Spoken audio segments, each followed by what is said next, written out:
سلام، وصفة الطاجين الحلو على طريقتي.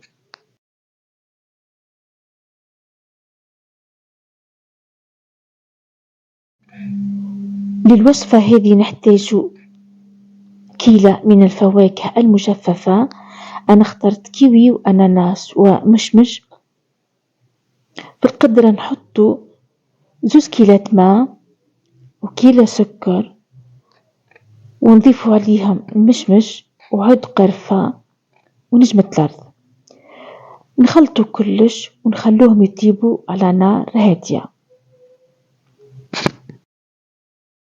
كي يطيب المشمش شوية نزيدو نضيفو عليهم الكيوي المجفف والأناناس المجفف ونخلوهم يكملوا يطيبوا على نار هادية.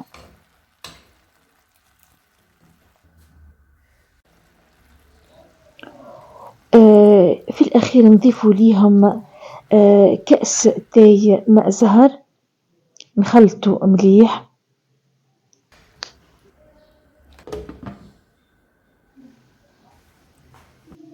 وفي الأخير نزيدو نضيفو لهم شباح الصفرة اللي كنا حضرناها مسبقا، ونخلوهم يطيبوا 5 دقائق لا أكثر، ونطفي النار. وهكا يكون الطبق تاعنا جاهز.